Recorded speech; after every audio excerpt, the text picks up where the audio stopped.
намазда сүрәләрҙе Ҡөрьәндәге тәртип буйынса уҡырғанмы? Белеүегеҙсә, Ҡөрьәндә тәртип бар. Тәүҙә Әл-Фатиха сураһы, шунан Әл-Баҡара килә бит инде, һәм артабан Ән-Нас сураһына тиклем. Шул тәртипте тотоу намаз ваҡытында яҡшыраҡ. Ләкин әгәр кеше, мәҫәлән, тәүҙә һуңыраҡ килгән сүрәне уҡый, шунан алдағы килгән сүрәне уҡый икән, был харам түгел. Намазы дөрөҫ була.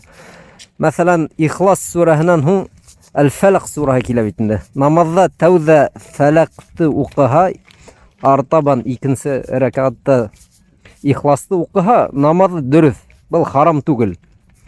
Беҙҙең Пәйғәмбәрбеҙ саллаллаху алейһи ва саллям үҙе лә бер ваҡыт тәүҙә Ән-Ниса ҡатындар сүрәһен уҡыған, шунан Әлу Имран, Ғимран ғаиләһе сүрәһен уҡыған. Тәүҙә Әлу Имран килә бит инде, шунан Ән-Ниса килә. Шулай.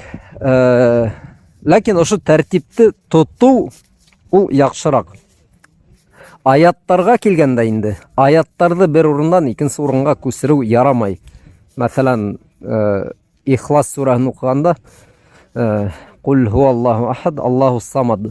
Мана ошо ике аятты мәҫәлән урыны менән алмаштырһа, Аллаһу самад, Ҡул һуаллаһу ахад, был ярамай. Шулай, ҡыҫҡаса.